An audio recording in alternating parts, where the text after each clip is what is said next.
Olá, sejam bem-vindos ao nosso canal, Aprendendo sobre a Bíblia. Hoje irei contar a história de Abizag, mas antes gostaria de convidá-lo a se inscrever em nosso canal, e comentar de qual cidade você está vendo esse vídeo. A história de Abizag está registrada nos primeiros capítulos do primeiro livro de Reis, no Antigo Testamento. Abizag está descrita na Bíblia como uma jovem virgem da cidade de Sunem, que estava a cerca de 26 quilômetros a sudoeste do Mar da Galileia, nas proximidades do Monte Gilboa, no território da tribo de Issacar. Devido ao fato das letras L e N aparentemente terem sido trocadas em alguns materiais da antiguidade, alguns comentaristas observam que os designativos sunamita e sulamita podem ser equivalentes no texto bíblico. Se isso for correto, ambos os termos indicam uma mulher de Sunem. Essa associação conduziu alguns pequenos estudos para sugerir que Abizag pode ter sido uma mulher sulamita e mencionada poeticamente no livro de Cântico dos Cânticos de Salomão.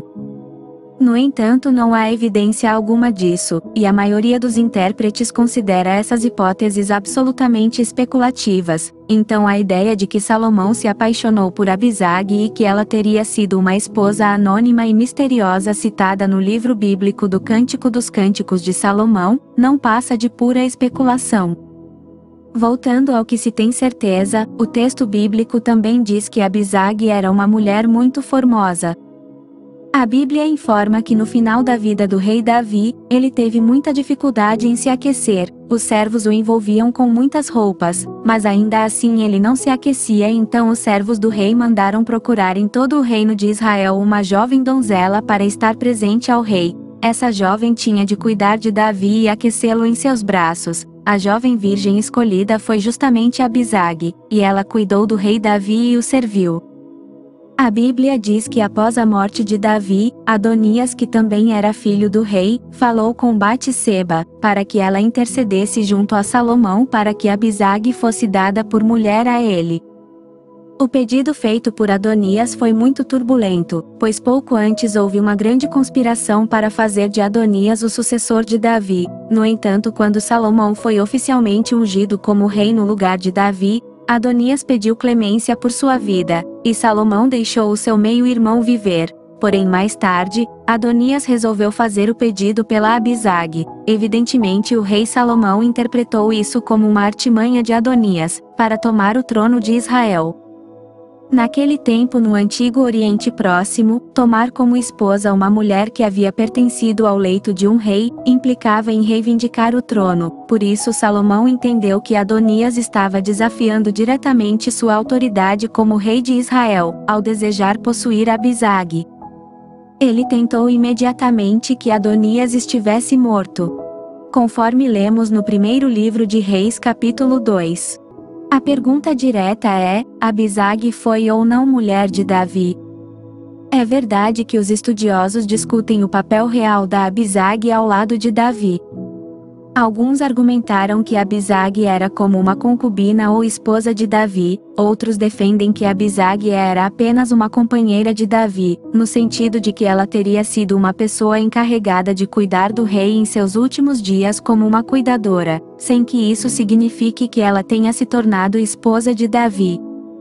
Em primeiro lugar, a Bíblia destaca o respeito de Abizag, de que o rei Davi não a conheceu. Sobre isso o texto bíblico diz: e era a moça sobremaneira formosa, e tinha cuidado do rei e o servia, porém o rei não a conheceu.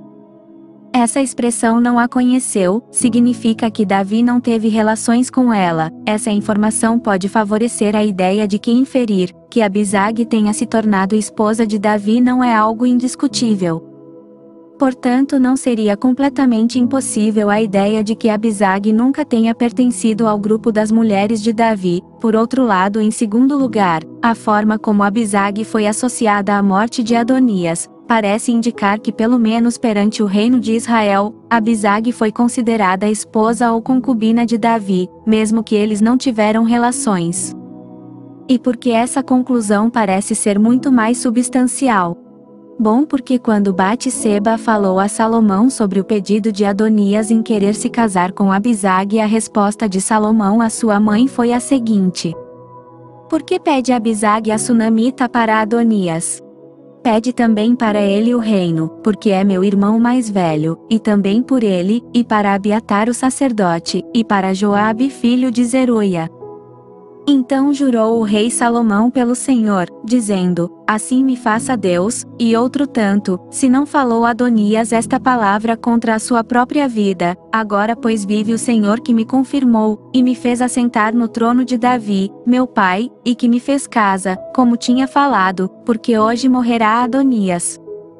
Perceba que o pedido de Adonias para se casar com Abisag foi recebido por Salomão como uma ameaça, direta ao seu lugar no trono de Israel. A realidade de Salomão pode ser explicada pelo entendimento da época, em que quando um homem se casava com uma mulher, que havia pertencido ao leito de um rei, muitas vezes essa atitude era interpretada como uma reivindicação ao trono.